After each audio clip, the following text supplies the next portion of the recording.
Hello student, आज हम लोग देखेंगे इनवर्स ऑफ अ मैट्रिक्स। क्या? Inverse of matrix. ठीक है, तो किसी भी मैट्रिक्स का हम लोग इनवर्स किस तरीके से फाइंड करते हैं वो समझेंगे। तो इनवर्स ऑफ अ मैट्रिक्स निकालने के लिए क्या क्या पहले हम लोग को समझना होगा। तो सबसे पहले इनवर्स ऑफ अ मैट्रिक्स निकालने के लिए सबसे पहला जो टर्म है वो हम लोग को डिटर्मिनेंट्स निकालना आना चाहिए। सबसे पहले find out determinants, find out determinant. ठीक है, किसी भी मैट्रिक्स का डिटर्मिनेंट कैसे निकालते हैं ये पहले समझेंगे। दूसरा हम लोग को ये समझना होगा माइनर एंड कोफैक्टर। क्या समझना होगा? Minor and cofactor. ठीक है, माइनर एंड कोफैक्टर क्या होते हैं। ठीक है, और उसके बाद थर्ड इंपॉर्टेंट टर्म जो है वो समझना होगा ट्रांसपोज। क्या समझना होगा? ट्रांसपोज। ठीक है, ये तीनों टर्म को जब समझ जाएंगे तो हम इजीली क्या कर सकते हैं, inverse of a matrix find कर सकते हैं। ठीक है, तो सबसे पहले हम लोग को डिटरमिनेंट समझना होगा कि कोई भी गिवन मैट्रिक्स है उसका डिटरमिनेंट किस तरीके से निकालते हैं। तो जैसे मान लीजिए, ये पहले समझ लेते हैं। तो सबसे पहले मान लीजिए कि एक मैट्रिक्स गिवन है। ठीक है, एक मैट्रिक्स 2x2 का है, 2 4 3 6 ले लिए। ठीक है, ये एक मैट्रिक्स है। इसका डिटरमिनेंट्स कैसे निकालते हैं? तो डिटरमिनेंट्स को कुछ इस तरीके से रिप्रेजेंट करते हैं, ये इस साइन इस तरीके से रिप्रेजेंट करते हैं। तो ये सारे एलिमेंट्स को डिटरमिनेंट्स में पहले लिख दो। इस तरीके का सिंबल लगाना है, साइन लगाना है, 2 4 3 6। और डिटरमिनेंट्स कैसे सॉल्व होते हैं? ये जो पोजीशन होती A11 है, फर्स्ट रो फर्स्ट कॉलम है। ये position first row second column है। और ये पोजीशन सेकेंड रो है, फर्स्ट कॉलम है। ये position second row second column, second row second column. ठीक है, क्योंकि हम लोग जान रहे हैं कि मैट्रिक्स में ये ऐसे इस तरीके से जो हॉरिजॉन्टल रहता है उसको क्या बोलते हैं? रो 1 रो 2। मतलब ये रो 1 है और ये रो 2 है। ये क्या है? कॉलम 1, ये कॉलम 2।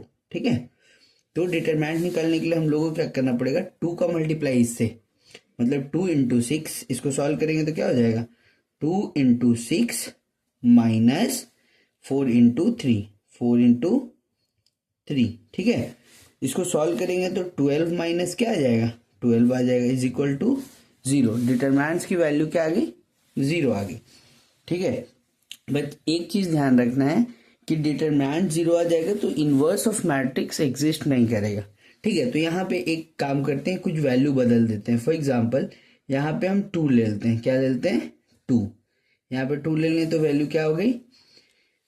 2 3 12। और यहाँ पे हो जाएगा 2 इंटू 3, 2 इंटू क्या हो जाएगा? 3। तो यहाँ पे 6 हो जाएगा। ये वैल्यू चेंज हो गई 6। तो इसके अकॉर्डिंग क्या आएगा? 6 आएगा। डिटरमिनेंट्स की वैल्यू 6 आएगी। ठीक है, तो हम लोग इस तरीके से डिटरमिनेंट निकाल सकते हैं। या तो हम लोग जैसे सॉल्व कर रहे हैं तो 0 भी आ सकता है, 6 भी आ सकता है, बट 0 में इनवर्स एग्जिस्ट नहीं करता, ये समझ लेना है। पहला हो गया। दूसरा क्या समझना है? Minor and cofactor.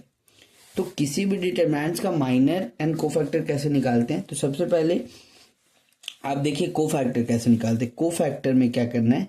Her position का, ठीक है, इसका पोजीशन समझ लीजिए। इसको रिलेट अगर करना है तो ऐसे देखिए, A11 A12 A21 और A22 ये पोजीशन है। ये फर्स्ट रो फर्स्ट कॉलम का एलिमेंट है।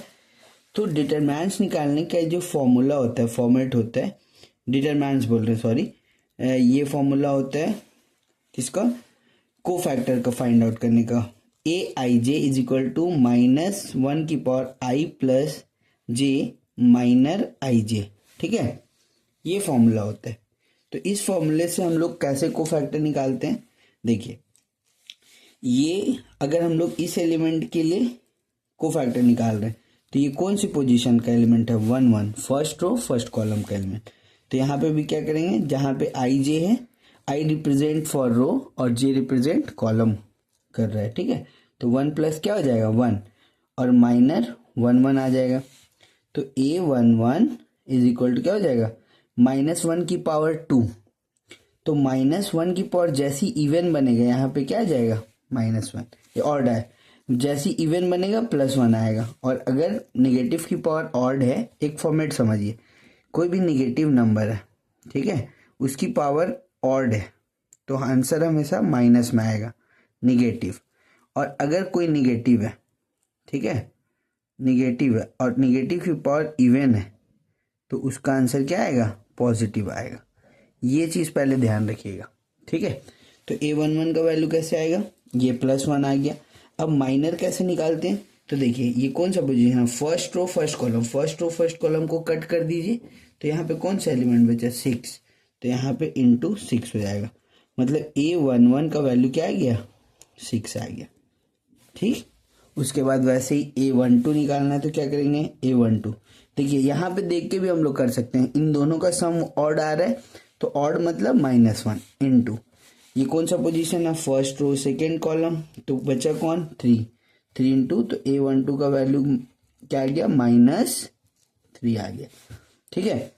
इसी तरीके से हम लोग क्या कर सकते हैं, ये निकाल लिए।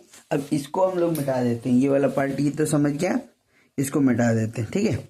फिर आप निकाल सकते हैं A21, ठीक है। A21 में भी दोनों का सम ऑड हुआ तो -1 आएगा। जब भी दोनों का सम ऑड होगा वो -1 देगा, इनटू माइनर, इस पोजीशन के लिए माइनर निकालेंगे, इस पोजीशन के लिए ये second row first column cut, second row first column, तो 4 बचेगा, तो ये आ जाएगा A21 का वैल्यू क्या आ गया, -4, ठीक। उसके बाद A22 निकाल लेते हैं, सेकेंड रो सेकेंड कॉलम दोनों का सम इवन मतलब +1 इनटू क्या हो जाएगा, ये हो जाएगा हम लोग का सेकेंड रो सेकेंड कॉलम, तो 2 बचेगा, तो इसका वैल्यू आ जाएगा, इसका कोफैक्टर आ जाएगा कितना, 2 आ जाएगा, ठीक। तो ये आ गया हम लोग का, ये जो 4 एलिमेंट आया ये ए का कोफैक्टर मिल जाएगा। ए डिटरमिनेंट्स था, अब इसका कोफैक्टर यहाँ पे लिखो, तो कौन, A11 में कौन आया, 6 आया, A12 में क्या आया, -3 आया, A21 में क्या आया, -4 आया, उस पोजीशन पे लिख देना है। A22 पे कौन आया, A22 पोजीशन पे 2 आया, ठीक है। तो ये क्या हो गया, ये कोफैक्टर निकल गया, ठीक है। अब कोफैक्टर का ट्रांसपोज क्या होगा, अब पहले समझिए। अब ट्रांसपोज, ठीक है, ट्रांसपोज का मतलब रो को कॉलम में कन्वर्ट करना है, रो को किस में बदल देना है, कॉलम में। तो रो को कॉलम में बदलिए तो ए का ट्रांसपोज क्या हो जाएगा, ए का ट्रांसपोज कुछ ऐसा हो जाएगा, ठीक है। ये हो जाएगा जैसे फर्स्ट कॉलम में तो फर्स्ट रो में, तो फर्स्ट कॉलम में लिख दो, 6 3 फर्स्ट रो में तो 6 -3 कॉलम में आ गया, ये सेकेंड रो में तो सेकेंड कॉलम में लिख दिए, ठीक है, इस तरीके से, ठीक है। और ये जो कोफैक्टर का ट्रांसपोज हुआ, कोफैक्टर का ये कोफैक्टर था, कोफैक्टर ऑफ ए, इसका जो ट्रांसपोज हुआ, ठीक है, उसी को क्या बोलते हैं, एडजॉइंट। इसी को क्या बोलते हैं, कोफैक्टर के ट्रांसपोज को ही क्या बोलते हैं, एडजॉइंट ऑफ मैट्रिक्स ए, ठीक है। इतना सारा चीज समझने के बाद कोई भी अब वैल्यू दिया रहेगा 2x2 का मैट्रिक्स, तो हम लोग आसानी से क्या कर सकते हैं, इनवर्स फाइंड कर सकते हैं, ठीक है। इसको पॉज करके आप क्या कीजिए, नोट डाउन कर लीजिए, और उसके बाद एक एग्जांपल लेते हैं जिसकी हेल्प से पूरा जो इनवर्स ऑफ अ मैट्रिक्स किस तरीके से निकाला जाता है वो बताते हैं, ठीक है। तो अब हम लोग देखते हैं इनवर्स ऑफ अ मैट्रिक्स कैसे हम लोग फाइंड करेंगे, ठीक है। तो मेन हेडिंग क्या थी हमारी, inverse of a matrix, inverse of matrix, ठीक है।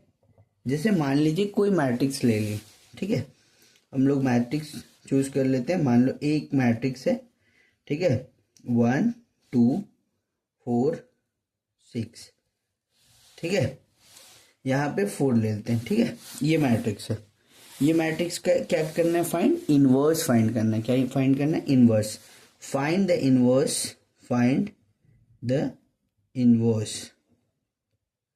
Inverse of matrix, given matrix लिख दीजिए, ठीक है। तो सबसे पहला जो काम है, क्योंकि मैट्रिक्स का इनवर्स फाइंड करना है तो उसके लिए सीधा फॉर्मूला याद रखो कि A inverse is equal to होता है 1 upon determinant of A into adjoint of A. क्या होता है? 1 upon determinant of A into adjoint of A. तो हम लोग को दो चीज यहाँ पे फाइंड करना है, एक हम लोग को डिटरमिनेंट्स निकालना होगा और दूसरा क्या होगा? एडजॉइंट निकालना होगा। ये दोनों वैल्यू निकालने के बाद हम लोग एक दूसरे को क्या कर देंगे? मल्टीप्लाई कर देंगे, तो हम लोग का क्या निकल जाएगा? इनवर्स निकल जाएगा। ठीक है, तो अब सॉल्यूशन की तरफ आते हैं। सॉल्यूशन में हम लोग सबसे पहले क्या निकालेंगे? डिटरमिनेंट्स ऑफ ए निकाल लेते हैं। तो पहले ये वैल्यू लिख लेते हैं 4 2 4 6। इसका डिटरमिनेंट्स फाइंड करेंगे तो क्या होगा? 6 4 ज़ा 24 और 4 2 ज़ा 8। ठीक है, दोनों को सॉल्व करेंगे तो ये 16 आ जाएगा। कितना आ जाएगा? 16। Not equal to 0। 0 नहीं आया तो इसका इनवर्स फाइंड हो सकता है। क्यों 0 आएगा तो फाइंड नहीं हो सकता? क्योंकि समथिंग अपॉन 0 नॉट डिफाइन हो जाएगा, वैल्यू कुछ आंसर ही नहीं आएगा। किसी के भी डिनोमिनेटर में 0 आ जाता है तो वो वैल्यू नॉट डिफाइन हो जाता है। ठीक है, उसका कोई वैल्यू नहीं आ पाता। तो ये पहले निकल गया। उसके बाद हम लोग को अब क्या निकालना है? एडजॉइंट निकालना है। तो एडजॉइंट निकालने के लिए सबसे पहले क्या निकालना पड़ेगा? कोफैक्टर निकालना पड़ेगा। क्या निकालना पड़ेगा? कोफैक्टर ऑफ ए का कोफैक्टर निकालो। तो कोफैक्टर का क्या फॉर्मेट था? कोफैक्टर निकालने के लिए हम लोग को क्या निकालना होगा? A11। A11 अगर निकालना है तो A11 निकालना है तो first row first column, first row first column. तो यहाँ पे जैसे ही इन दोनों का सम इवन हुआ, ठीक है, अभी बताए थे, दोनों का सम इवन होगा तो क्या आएगा? +1 आएगा। और माइनस का क्या हुआ? First row first column cut हो गया तो ये बचा 6। तो A11 का वैल्यू क्या आ गया? 6 आ गया। A11 का वैल्यू क्या आ गया? 6 आ गया।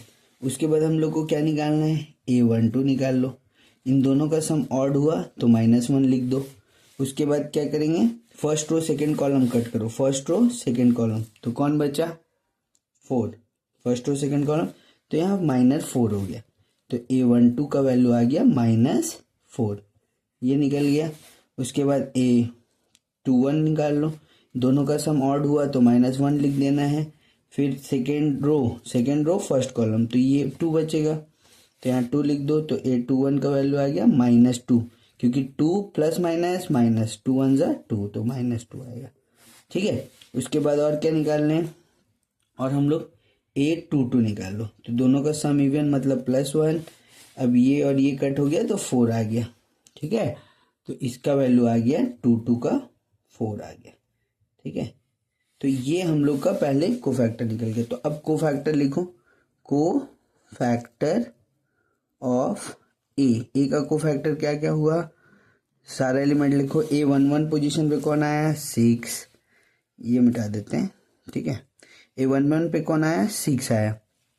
A12 पे आया -4, A21 की वैल्यू आई -2 और A22 की वैल्यू आई 4। ये हम लोग का क्या आ गया? कोफैक्टर आ गया। कोफैक्टर का ट्रांसपोज करेंगे। क्या करेंगे? कोफैक्टर का ट्रांसपोज।